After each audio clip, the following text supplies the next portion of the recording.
work as a project manager for an advertising agency in the day, which just means making sure the dots are connected from when we create content strategies, when we produce the final assets, which can be like video, imagery, or photographs, or like online campaigns. I'm just the person who tells everyone what to do, essentially. So that's like your gets paid job, and then Black Girl Rumble is like a hobby. Yes, Black Girl Rumble is a hobby. That's sick. So how long have you been doing Black Girl Rumble for?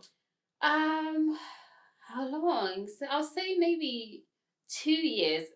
Maybe 1 year officially, but 2 years. It's sort of been a Black Girl Rumble thing, because I do have I had a blog. It's coming back soon, which was Black Girl Rumble. Okay, also. Same thing. But I wasn't writing just about books there. That was a mix of content, just reviews of TV shows, or just me pulling out topics or themes I saw in like TV shows or in life that I thought were interesting, and writing full articles about them. Around the Black narrative? Or... Not directly all the time. But also, yes, it was a bit of an interesting one where I was writing some pieces were about like public libraries in Nigeria. Okay.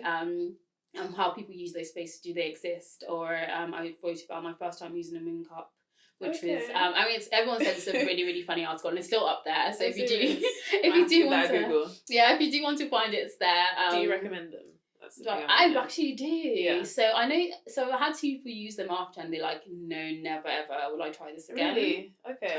So I can spill and stuff, right? Like I think that's the issue people have, that the blood seeps out. Or am I wrong? That's really interesting. So that's never really been an issue for me. So I know the 2 people who had issues are sort of the cup went up too far, so they had to go to the emergency room to have it taken out. Yeah, so I was like, it's not even the spillage, it's sort of the first time you put it into you. But I think it depends on how long your I don't know what. Is it the canal? Yeah, your something is. Yeah. So like sometimes it can go up quite far. But personally, I've been using it for about 3.5, 4 years now. Okay, it's something you still I'm use. a full-time convert to that. Even though my first time using it was just ridiculous. Because I just could not get it in. Okay. So I just had to lay on my back. Oh my gosh. Yeah, it was quite comical, which is why I think I ended up writing about it. Yeah. So yeah, stuff like that. So it's a mix of really honest, like ridiculous things are happening, and then looking at even TV shows. So there was a show I really loved, which was the Carmichael Show. I've not heard about that. What's the show? So it was Gerard Carmichael, who's a comedian, African-American comedian, and I just found him very interesting and charming. And he had a TV show, I think, ran for about 2 seasons, and they had an episode about police brutality and gun violence that was pulled. The network was like, we're not going to show this episode. Which network is this? I think it's NBC in America. So I just found that really interesting in terms of how much in the real world in America at that time there was a lot of conversation about police brutality, but network televisions were like, oh no, we're not going to show these episodes. So it's sort of, even when you're a Black person, you get these opportunities to tell Black narratives, there's still so much censorship about what's palatable for like a wider audience. So yeah, that has quite a range of stories. So weirdly enough, not as much literature on the blog, which is why I sort of took a break and was like, what do I want this to be about? What am I shaping it to look like? And it's hopefully going to come back this year, and I'm going to probably have different sections, one that's just like book reviews and one that sort of explores wider things I think are very interesting to me. Where did your passion of books start? You were saying earlier that you were reading it too, which I'm so impressed with. That's so good. Oh, my daughter to be like reading and writing it too. So, I mean, I think I was a bit of a wonder child when I was little. Not so much anymore. I've normalised, society normalised me. I was always just a very curious child, so I was the kind of person apparently who, if you had visitors come over, I'd take your bag or whatever and I'd empty it out and I'd ask you for what every single thing in there was. Wow. So I was just very inquisitive. I think books were such a good way. It's like, there's a story, so I know that if I start this, at the end my answers will come. So I started reading, I was talking quite early. So I don't think there was one thing that drew me. Books and I just always had a marriage that was like, this is a thing. My parents knew it, my teachers knew it, I was always good at English, so everyone really... I think when people see a natural affinity for things, or I was lucky to be in a space where people saw I had a natural affinity and they fed that. Yes. So I think my mum was buying me abridged versions of Dickens at the age of like 6. So I was reading like A Tale of Two Cities. And if you've never read this, it's basically about the French Revolution. So imagine there's like people being beheaded and you're 6 and you're reading this. Were you scared or? No, I think... So stories in books could not scare me, like TV, like horror movies scared me. Visuals, but with books, I was like, but this is just a story. Like there's going to be an end. So it's sort of so that wasn't really terrifying to me, which is I'm like, in retrospect, a bit concerning. But no, it was just so that just made sense to me. So yeah, books have always been like a very, very strong part of my life, and I went on to study literature. I was going to ask, what's your background in studying? Because you're a project manager, and that doesn't really relate to to writing, or does it? No. Can you tell us a bit about that? Yeah, so I think it does because, so part of my interest in reading is I want to explore the world. And I think there's sort of a, when people think you read, they're like, oh, you want to be a journalist or a teacher or a writer. And sort of the space of books isn't just like about the writing or the reading. It's just about how that person wants to relate to the world. So in books, you have so many different characters, and it shows you like multiplicities of people, because that's what books tend to do, both fiction and non-fiction. Yeah. So I've always been very interested in things because I was very inquisitive. I was always a natural leader. So sort of how do you blend those things into who you are as a person? So I didn't know that until probably about 2 years ago, really, because everyone was like, oh, you could do this, you could be in politics, you do this. My parents wanted me to study law because they're like, you read law.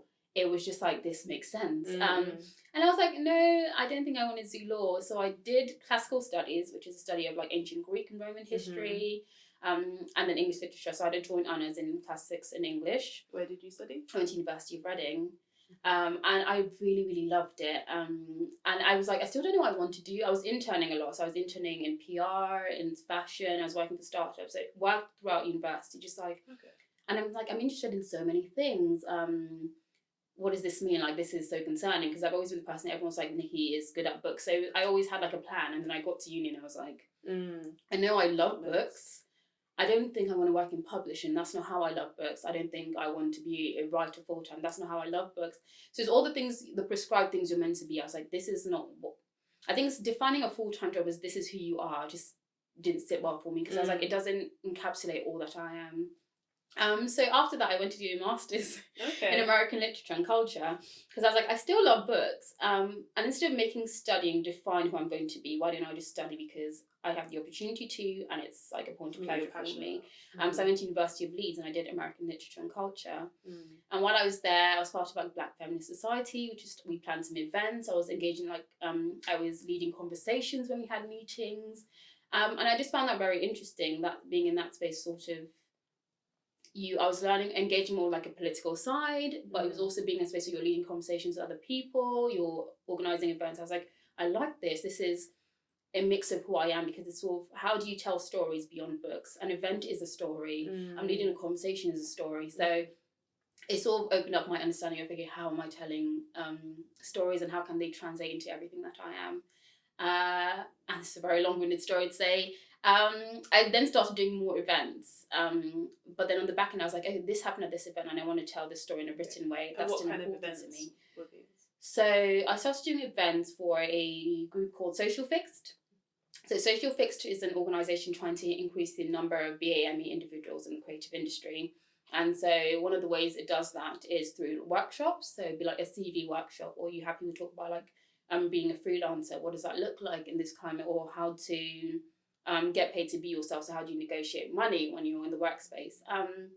So I was helping organise these events. So because it was a very small team, when it started, it was myself and the founder, Mercedes Benson. So I was designing workbooks and working with the designer for this. I was organising the space, getting sponsors, working with videographers and photographers, organising like the details of all the people that were going to be attending, coordinating volunteers. So it was very hands-on. I was like, these are big projects, and there's two of us, and we're getting this done together. And I was like, this is really fun. And this isn't just event organising, because event organising is sort of, you do the decorations, you do the space. It was very much like all the nitty-gritty details of this, you're putting it together. And because it was such a small team, I was then going on the production side. What do I want the final video to look like, the final pictures to look like, and being very like, oh no, the grading on this is bad. I had to understand like grading was a thing, or the way you've edited this video doesn't tell the story of what this event looked like. And I was like, okay, this is something more than, like, this makes sense to me, and I want to do this like on a large scale.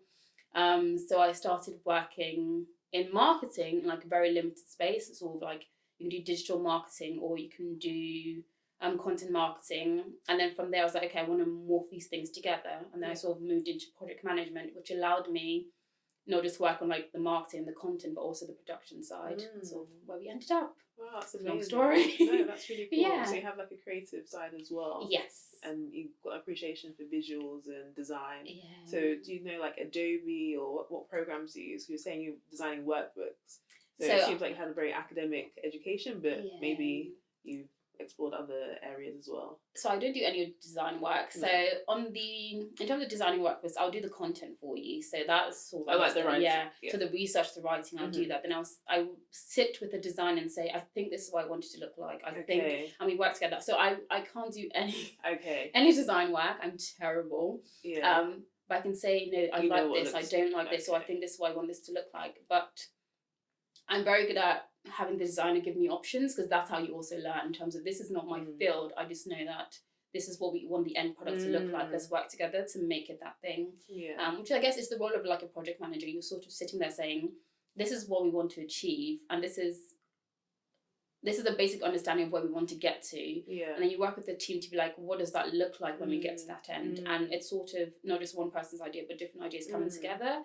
And your role as a project manager is being the middle person who takes every idea and makes sure everything works in harmony. So the end result is sort of what you wanted to go for, but an elevated version of what you wanted to go for, essentially. That's a project manager's role, essentially, I'd say. And how did you get involved with Social Fix-It? Interestingly enough, Twitter. So I know people say, some people are like, oh my god, Twitter's such a word. Twitter's been so good for you. It has been very good. So I've met two of my best friends on Twitter. Yes. And I've met loads of like amazing people through Twitter. I've always been the person who's like, I'm going to slide in your DMs if I think you're interesting. Okay, good. Good for you. It has been, because I think when you're interested in books, the way I am, so I write reviews for books that are coming out. So I write for on your own platform or for others. So on Black Girl Rumble, so on the Instagram page, you can see sort of little mini reviews, but longer form. Do you get the books first? Yes, I do. And this is how Twitter's come in handy for this. Okay. So Distinguished Diva, the founder, who's my really good friend Adiola, we met on Twitter. We started conversing, and I was like, I want to meet you in person because I think we have great conversations on Twitter, and we did. And that built from there to a friendship, but also me writing reviews for Distinguished Diva. But prior to that, I'd been writing for a platform called The Book Bank, which was in Nigeria, and that was very focused on like showing people the African narratives that exist in the world. So it's sort of not just books by African authors being published in the West, but also being published back home on the continent, which is very important. Because there's a lens which we tell stories in the West about home that's not always true to the realities of being back home. So it's important to like cross those bridges in terms of what narratives we're seeing, or what authors we're championing. Is this is an African author, or this is a Nigerian author, because there's certain influences that are shaping how that person is telling a story. So I started with the Book Bank just after I finished my master's, actually, like I think the month after. When did you graduate? I graduated in 2016, December, so not so long ago, but it feels like a different lifetime entirely. It's very weird. I've had a very busy few years in terms of finding myself and just jumping into things. So I was writing for them, met Distinguished Diva, started writing some reviews there, and then for Rewrite London also I write reviews now. So those three generally are where you'd see me writing about books and telling stories about, predominantly, yes, I go for African literature, but literature by Black people is the general framework I would go for. So my story about Twitter. So the founder of Social Fix, Mercedes, was looking for someone just to help out because the platform was growing so much on its own organically on social media, and sort of I want to take this to the next level.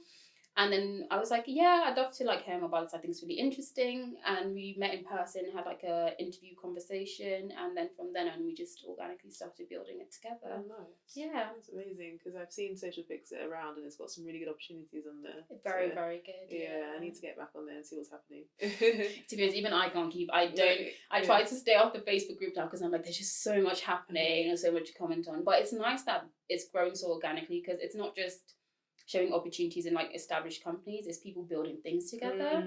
So we've had like a few people do video shoots or photo shoots by just sourcing one another on Social Fixed. And I think that's really great, because we need to start establishing our own platforms and not just like looking to what already exists out there. Is it being monetized at all in any way? Or is it like basically you giving your time, same with Mercedes, and just hoping that people can connect and work together? Was there a way that you're trying to look to make it profitable or get partnerships? So at the moment, it's sort of anything that we make, maybe ticket sales, just goes back into Social Fix. So we're not making money from it. The plan is to eventually make it into a sustainable sort of job and employment space for people of colour. But at the moment, it's very much like grassroots. Everyone hustles, putting it together, and it's really a work of passion, which is so amazing because so it's myself, Mercedes, and we have two other people. We have a designer now, and we have Mahadi also who helps with social media. So it's grown to 4 people in about 3 years, which is really good. But everyone's just sort of putting their time in, saying that we believe in this and we want it, and we can see the work it's doing. So we've had people get internships at Warner Music, Sony Music, Young Tech, Spotify. So you're seeing people get work in established places, but also doing work together, and it makes you understand that this is impacting like people in like very profound, actual, everyday ways. Because I mean, work is how you make money, it's how you live. As much as people say money's not that important, it really is. So being a person, so yeah, we're trying to grow Social Fit into something that's making money, but at the moment it's very much like a work of passion. And is there any personal projects that you're working on apart from your blog? So personal projects. So I'm hoping to. I'm trying not to actually, you know what, putting this out there is going to push me, because I'm very good at doing like work for other people and being like, see, you don't have time to do this for yourself. And I think it's sort of like a point of fear in terms of, if I do this and it fails, what happens, which is so weird because I don't have that with any other thing I do. It's a very because it's connected to you and you feel like part of you is failing if your project does, whereas if it's someone else's project, it's like, well, that's you. No, see, that's not so, because with someone else's project, I'm like, if that fails, I take it personally. So I think there's sort of like, there'll be a double personal level if I do it myself and it doesn't work. I'm also, so when it's another person's project, I'm very good at asking for help. I'm very bad at doing it for my own stuff. I want to control everything. Which is very concerning, because I know that ideas work better when there's more sort of heads thrown in. But because I had this the other day, so I was speaking to my mentor and I was telling her about a story I was trying to write. And sort of in my head, I was like, this is how the story is going to go, da, da, da. And she said something and it just challenged like my understanding completely of what I was going to write. And I was like, oh my God, if I'd never said this to you, I'd still be stuck in this one way of telling the story. So I'm trying to write more, which is like a project. I'm trying to see if that side of me still exists, because I used to write a lot when I was younger. I won like a prize for journalism. I won some prizes for short stories. I've been published in an anthology, poetry. So in 2018, The Colour of Madness anthology, which explores like BAME mental health. I was published as a poet in there. So I have been writing, but not actively, or I'm not taking it seriously as a craft. So I'm trying to do that more this year. So my goal is 1 short story, which everyone says that's only one, but I mean, like, short stories are so hard to write because you have to tell like this massive thing in like a shorter form of story. So it's the aim to get published? The aim is to write it. So I think writing with the aim to be published can put a lot of pressure on how you tell the story, because you then start thinking about who's going to publish it, what's the audience, and I don't want to hold myself to that. But there is, ideally, I'd love to one day submit my work for the Kane Prize, which is a prize for short stories by African authors. And it's one of like the biggest prizes for how we tell stories as Africans. So that would be a goal like in life, but I don't think this short stories might be the one. If it is, great. But I'm not writing it for the Kane Prize. Yeah, that's amazing. Yeah. Oh, cool. I'm having a blank moment. Favorite author? Oh, see, or book? So this is always a hard one, because I feel like my favorite author shifts so much, because the things I get from books or the thing I'm looking for from stories change. But an author I can always go back to is Toni Morrison. And if you've never read Toni Morrison in your life, I think you should read one of her books at least. She is honestly life-changing. But this year I'm reading a lot of Zora Neale Hurston, so I've done 2 of her books so far this year. And how often do you read? Okay, how often do I read? How many books have you read so far this year? And it's now the end of February. Oh, I don't know. I read about, so if I'm having a slow month, I'll read 5 books. Oh my God. If I'm having a good month, it can be about 10 books. So yes, I read very quickly too, but that's part of having studied, where you sort of learn to read very quickly, because I was do you take everything in? Because I've studied, but I cannot like spend time reading. Sorry, let me rephrase that. So once I've read something, if I do it fast, I have to read it again. Okay. Like, I don't retain the information. Maybe I've just not read enough. That's my issue. But yeah, I have to like take my time to actually read. I can't speed read and actually remember what I've just read. I can remember things I've read. I think sort of a pressure people put is like, you read something, you have to understand everything of that book. I'm like, I read books and I learn something new every time. So I'm like, oh, I missed that, or that's interesting. I read this in a different way, because where I'm coming from when I'm reading it. So I think I stopped putting pressure on myself to sort of read and understand everything in one go, and that helps you read a lot faster. And that's part of when you sit in seminars at uni doing English, like someone's like, I read this and I got that, and I'm like, oh, no, and you have these like arguments saying like, okay, I can see your side, and you can see mine, and I don't know where you're reading from, and you don't know where I'm reading from, so it made me sort of let go of the idea of like I need to read this and understand every single thing that's going on, because not everything you're reading is you're going to get in that moment. You're going to get what you need from that book in that moment. And if you're lucky, you go back to that. I'm very good at going back to stories I really like, but that's because I read very quickly. So yeah, Toni Morrison, definitely like a phase. Or Neil Hurston this year. I'm absolutely loving her. Which Toni Morrison book's your favourite? Oh no, see, that's impossible. That's actually this is hard. This is a painful question. I think Sula has a place in my heart. Sula it's a very, very beautiful story.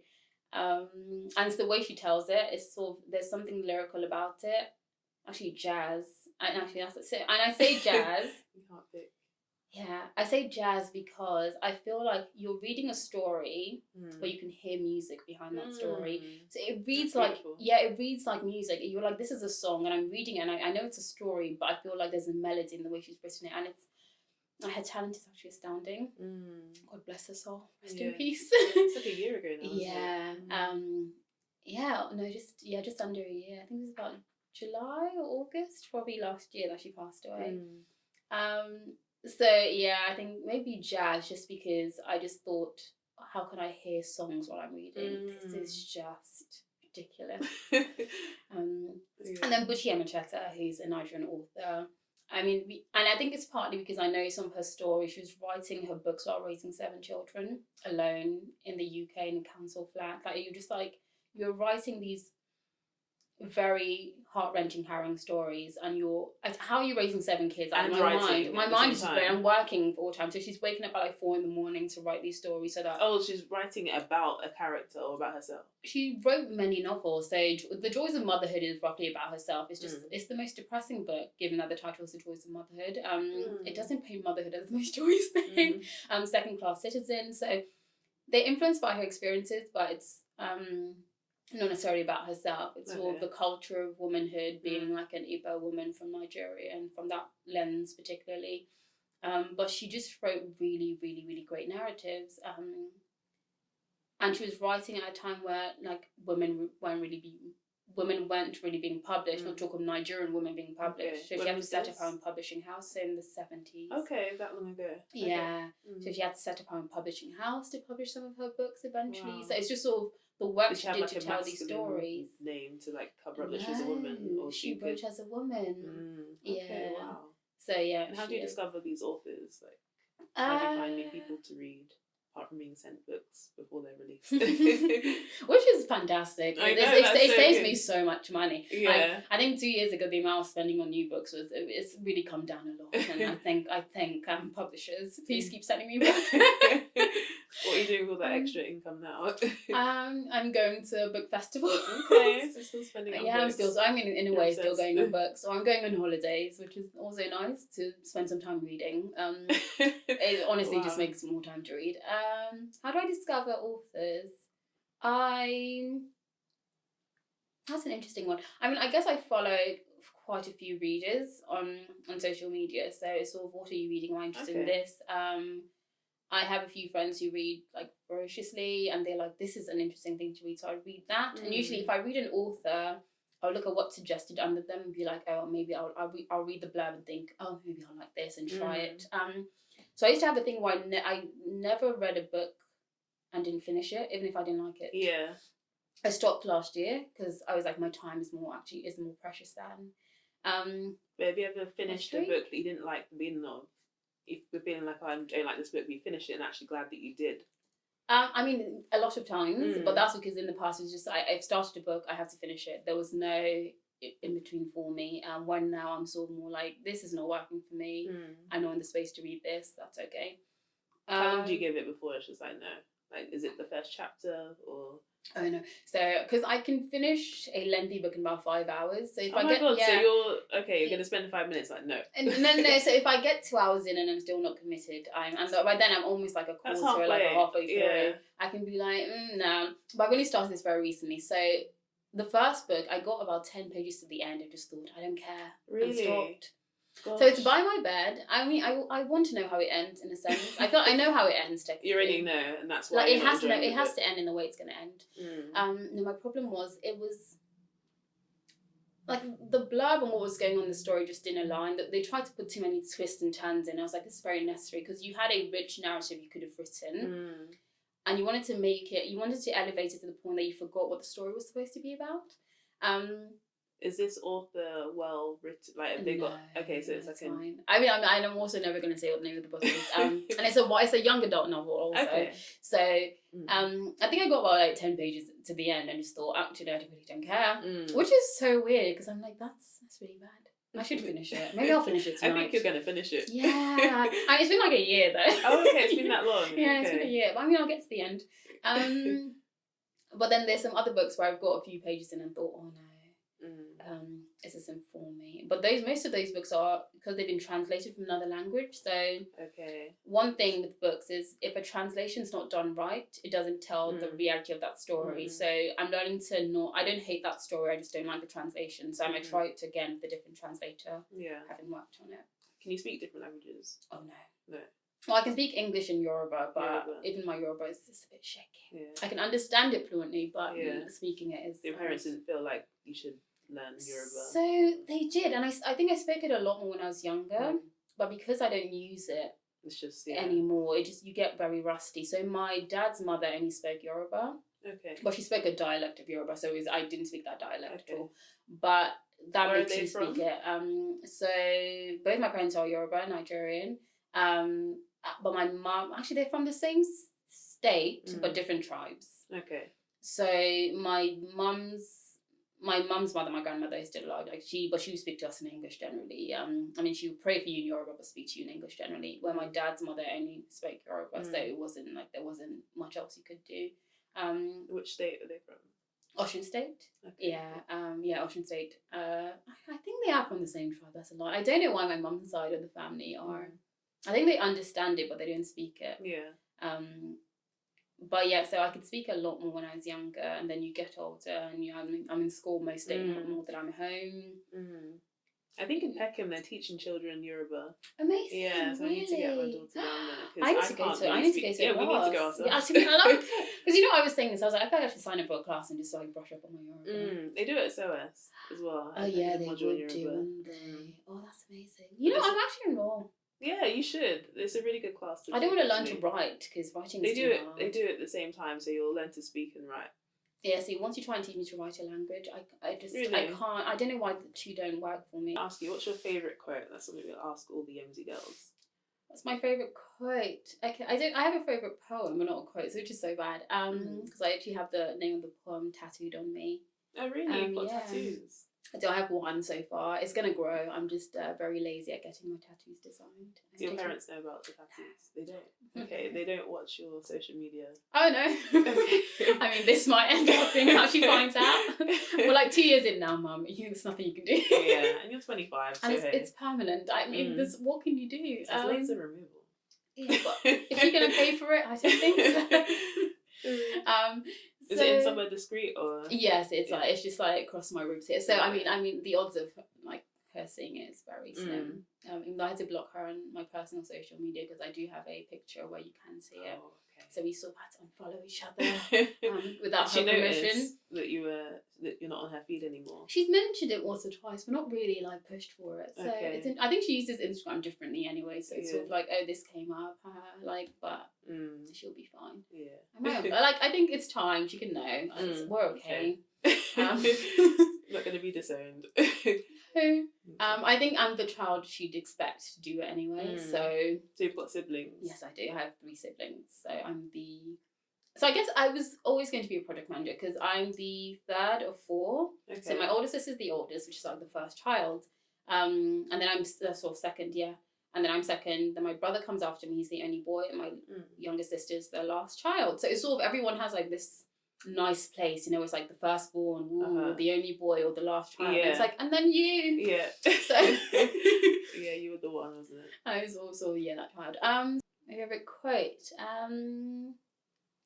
You know, I'm gonna go for a Toni Morrison one, and it's if you want to fly, you have to let go of the shit that weighs you down. I think that's just really interesting in terms of where I am now, because I've been thinking I'm turning 26 like soon.